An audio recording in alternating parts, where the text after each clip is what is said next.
EBC Yeshua, un podcast para que Jesucristo el Señor se forme en ti, en mí y en todos.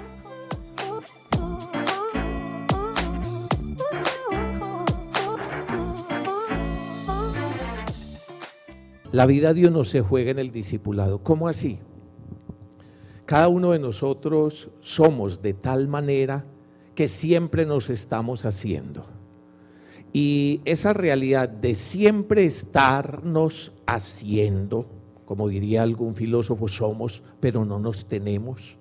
Somos de alguna forma una vocación, un llamado, como muy bien lo expresan las Sagradas Escrituras, hagamos. Entonces somos un llamado abierto. Somos distinto a todo lo demás que existe en la creación, que bien lo expresa el texto del Génesis, que sobre lo demás que existe en la creación, Dios simplemente dio una orden perentoria, hágase, y ya está hecho. Su propia dinámica, su propia mecánica, su propia biología, puede tener ligeras transformaciones o aún ligeras transformaciones a lo largo de los siglos, en lo que conocemos como la evolución, pero es esencialmente diferente al ser humano. El ser humano, las diferencias que tenemos que esperar a nivel de evolución son relativamente muy pequeñas, que entonces que ya va a salir menos bello, que porque no se necesite, que para eso están los sacos, que entonces que determinadas partes del cuerpo o situaciones se van a ir acomodando, pero en eso no consiste lo esencial del humano.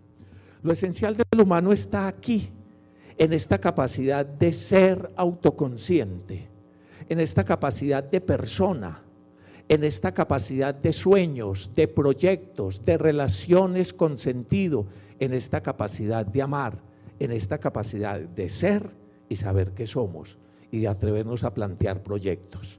Y es ahí donde el Señor Dios nos llama y nos dice, hagamos. Y cada uno de nosotros, si usted se fija bien y mira a su lado, todos están en obra negra. Todos estamos en obra negra. ¿Cómo así? El Señor Dios sobre cada uno de nosotros está diciendo, hagamos, mi Padre todavía trabaja, dice el Señor Jesús, mi Padre todavía trabaja. Y los textos del Nuevo Testamento, todos enfatizan en que lo que Dios está haciendo con nosotros es verdaderamente una nueva creación. Que muy contrario al pensamiento de que muchos ya como que se van instalando, como que Dios ya lo que hizo, como que ya somos lo que somos, como que usted me conoció así y así me voy a morir, como que usted sabía con quién se metía y que yo soy así. No, nosotros somos un continuo llamado a una transformación. Somos y no nos tenemos, es un llamado que nos supera a nosotros mismos, donde Dios mismo está trabajando con nosotros. ¿Qué significa eso? Eso significa que cada uno de nosotros nos jugamos la vida en el modelo que consciente o inconscientemente estamos siguiendo. Repito, nosotros nos jugamos la vida en el modelo que consciente o inconscientemente estamos siguiendo. Eso es lo que se llama el maestro.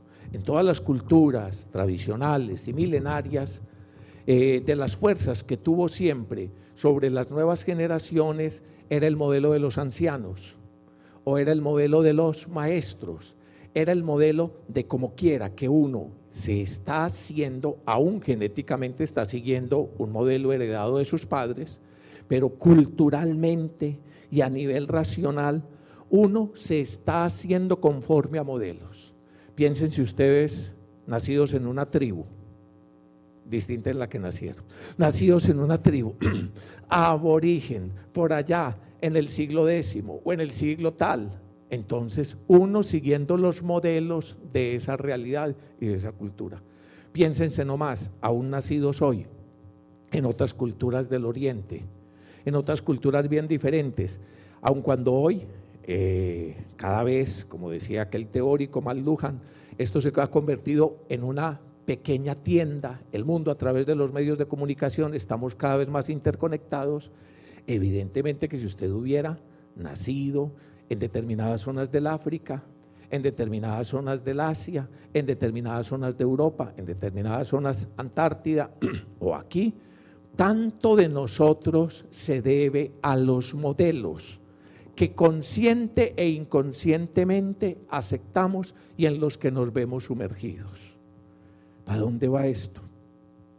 Esto va en que la vida se le juega a uno en el modelo que decide seguir, en el maestro que decide asumir. Por eso el Señor Dios, cuando habla con nosotros, hay un proyecto precioso que lo expresa en el profeta Isaías. Todos tus hijos, le dice a su pueblo, serán discípulos de Yahvé. Todos tus hijos serán discípulos de Dios. Y ese proyecto lo cumple en su Hijo Jesucristo. Así lo señala el Evangelio según San Juan. En Jesús, Dios mismo se ha hecho cercano. Dios mismo es nuestro maestro. Dios mismo asume nuestra realidad humana, nuestra humanidad. El verbo, logos, proyecto de Dios, que eso es lo que significa logos, verbo, logos. Así como la palabra es la expresión de uno, el logos es más que la expresión de Dios, es el proyecto que Dios tiene sobre este ser humano. Y entonces, cuando Dios nos presenta a su Hijo, nos dice: este es mi Hijo amado, esto es en quien me complazco. Esto es la imagen, la realidad de humanidad que yo los invito a hacer y en la que quiero construir con ustedes. Les digo eso de una forma más cercana. Cuando usted comienza a leer los evangelios, todos los evangelios comienzan con el llamado al discipulado. Cuando uno comienza a leer los evangelios, se sorprende con esto. Los evangelios no están hechos para exponer la doctrina de un gran filósofo, de un gran sabio, ni siquiera de un gran profeta o de un gran poeta.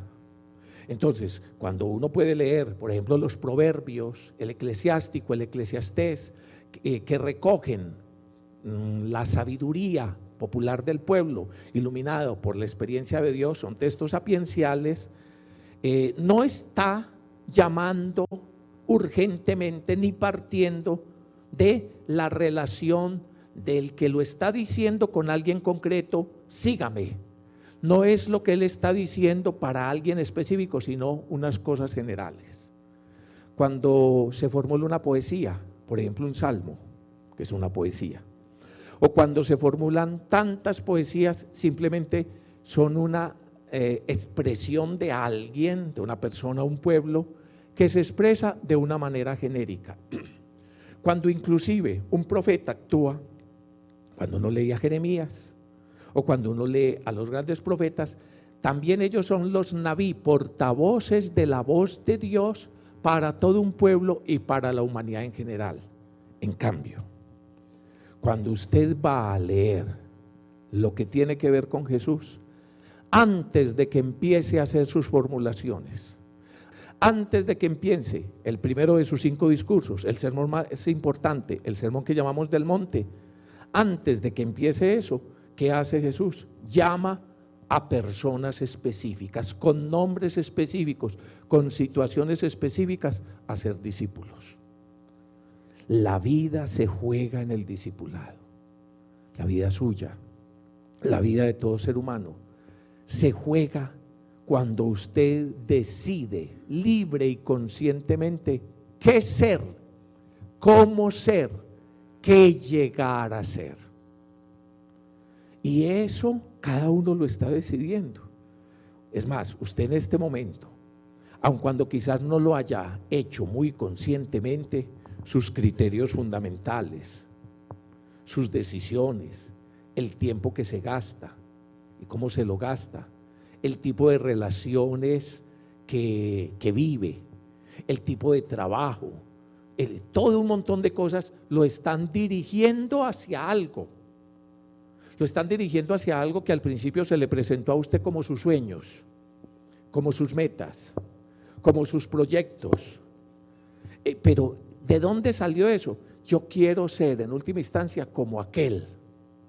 Yo quiero ser como aquel que supuestamente es exitoso, aquel que supuestamente es triunfador, aquel que supuestamente entonces las realidades de la vida, de la sobrevivencia, no solo las llenó, las superó, sino que además tiene una calidad de vida, un estilo de vida, una felicidad y una manera de ser que yo quisiera ser como tal.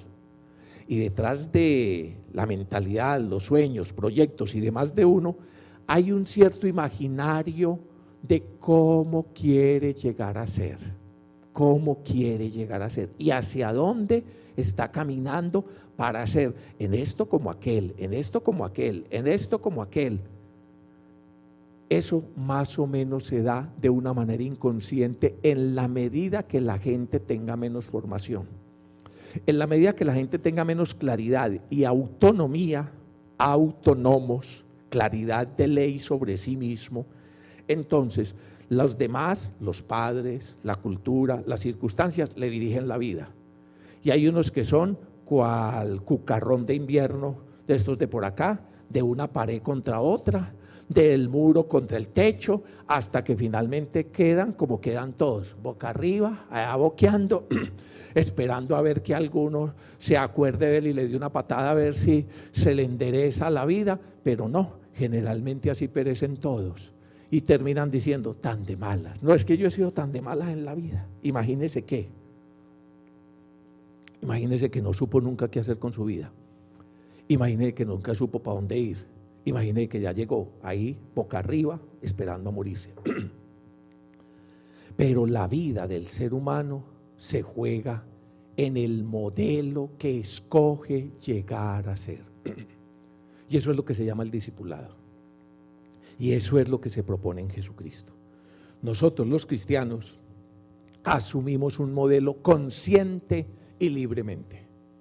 Les decía, todos los evangelios comienzan con el llamado al discipulado.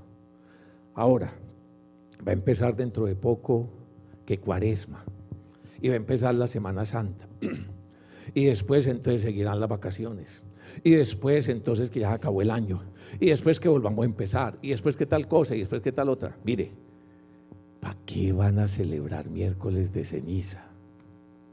¿Para qué van a celebrar Cuaresma? Es más, ¿para qué van a ir a misa el domingo? ¿Para qué están ahí aplastados? Si no tienen claro el ideario de su vida como discípulos de Jesús. Dice así el texto, Mateo capítulo 5, verso 1 y siguientes. Escuchen lo que dice. Viendo Jesús la muchedumbre, subió al monte, se sentó y sus discípulos se acercaron.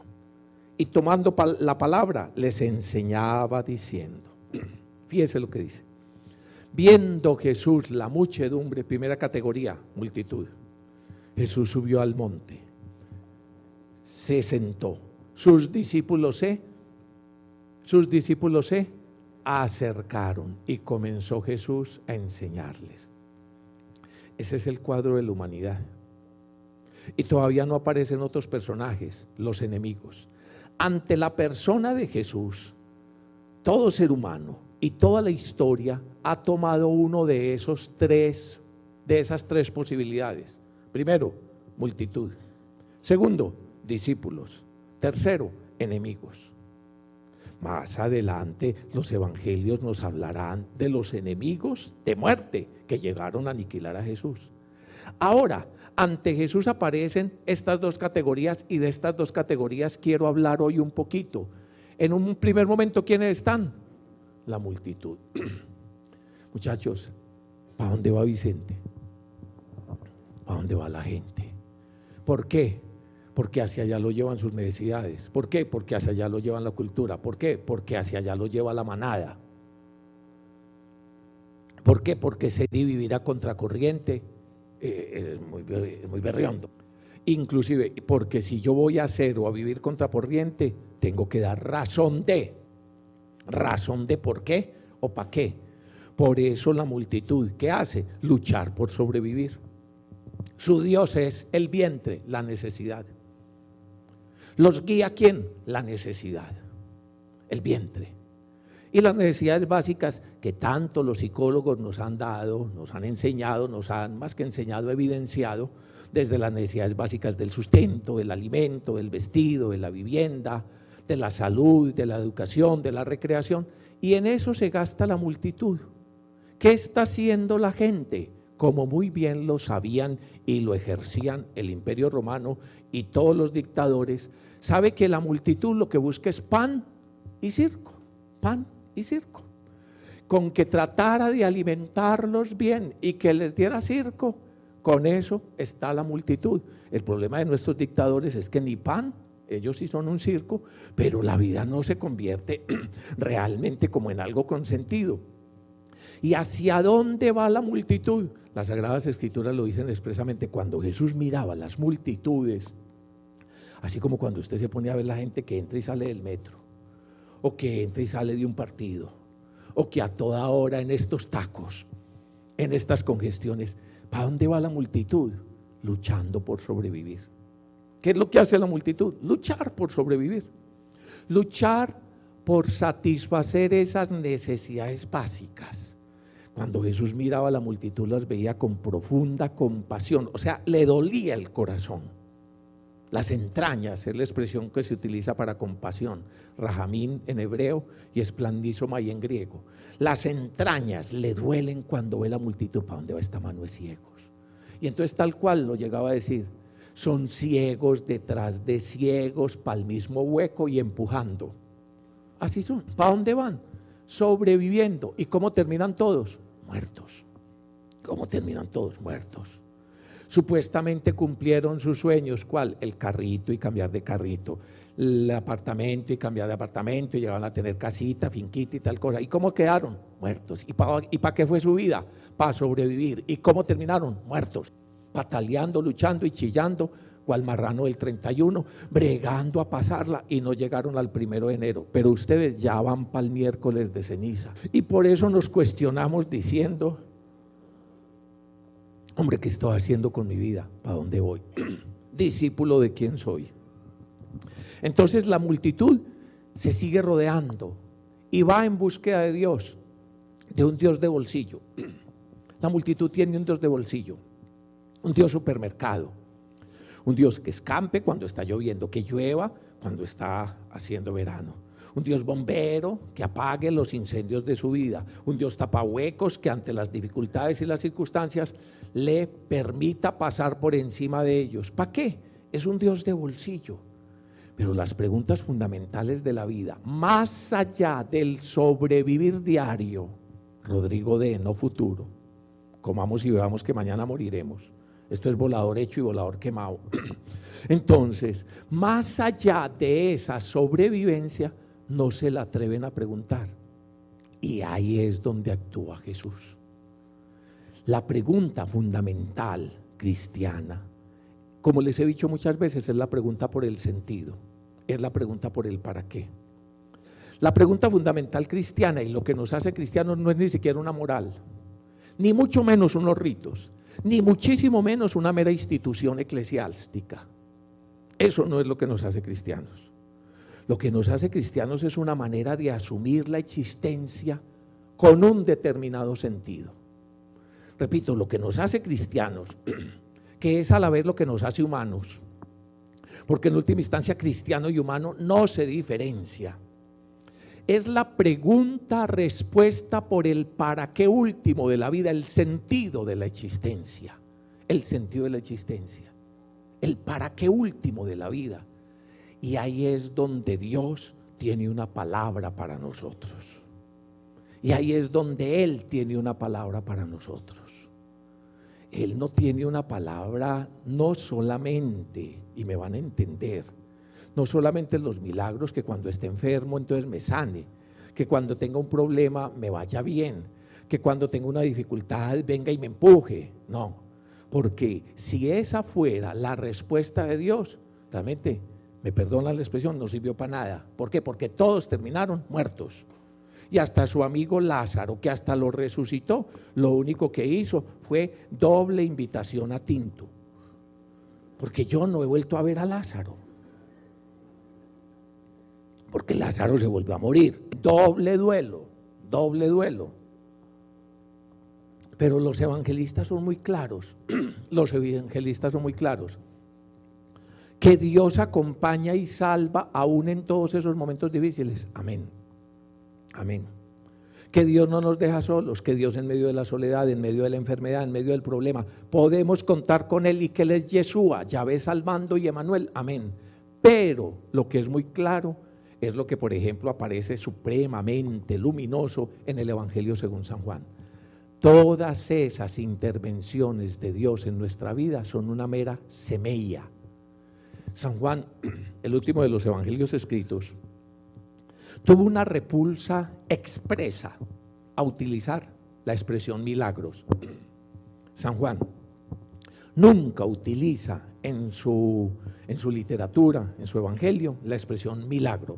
¿Por qué? Porque estaba hasta aquí. ¿De qué? Vio a Jesús hacer cantidad de milagros. Vio cantidad de gente seguir a Jesús detrás de los milagros. Y entonces ya hasta le decían, oye, ¿a qué hora es que multiplica los panes? Vas a ver a qué horas vengo, ¿ya? ¿A qué horas es que sana tal cosa? ¿A qué horas es tal cosa? ¿A qué hora es la repartición de esto? Y entonces venían y después volvían a lo mismo. Y después, ¿cómo lo encontraban? En el entierro. Y entonces, ¿de qué se trata esta vaina? Si no han entendido. El mismo Jesús de San Juan dice preciosamente, cuando ve la gente hambrienta, y claro que somos hambrientos, somos seres necesitados. Esto que estoy diciendo no supone falta de realismo a lo que somos, seres necesitados, sobrevivientes, luchando por la sobrevivencia, sino que partiendo de esa realidad, Jesús multiplica el pan. Y apenas multiplica el pan, Juan capítulo 6, después, a la hora del algo, van otra vez a hacer la fila. A la hora de la comida van otra vez a hacer la fila. Y apenas los ve Jesús, les dice, ¿qué hubo? Ya les volvió a dar hambre, ¿cierto? Y me buscan porque comieron hasta hartarse y gratis y vuelven a hacer fila. Pues ustedes sí no saben para qué es la vida, ¿no? Y vuelven a hacer fila. Mire, les cuento, dice Jesús, a sus padres, a sus antepasados, el Señor les dio hasta maná para que sobrevivieran. ¿Y dónde están todos? Tuki, tuki, lulú, les dijo Jesús. Todos están muertos. Todos están muertos en este camino de la vida. ¿Y entonces qué? Entonces dejamos de comer. No, no es que dejen de comer. Es que se den cuenta que si no comen del pan vivo que da la vida, que Dios, el Padre, les va a dar, y que yo soy, dice Jesús, yo soy el pan que da la vida, entonces ustedes lo que van a hacer es comer y comer y comer. En los evangelios, San Juan, ¿qué decía? No es que el Señor deje de alimentarnos, pan. No es que el Señor deje de sanarnos.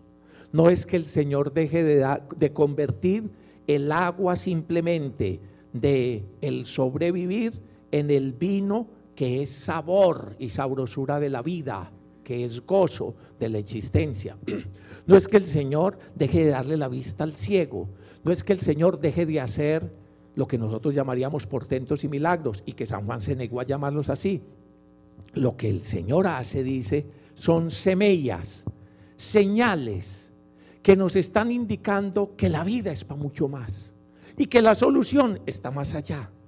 Yo soy el pan vivo, o sea, lo necesario para la sobrevivencia. Yo soy ese vino sabroso que busca en el cambio del agua en vino. Yo soy la vid, dirá el Señor. Yo soy el camino, yo soy la luz. Hasta que termina después de la resurrección de Lázaro, yo soy la vida, la resurrección y la vida.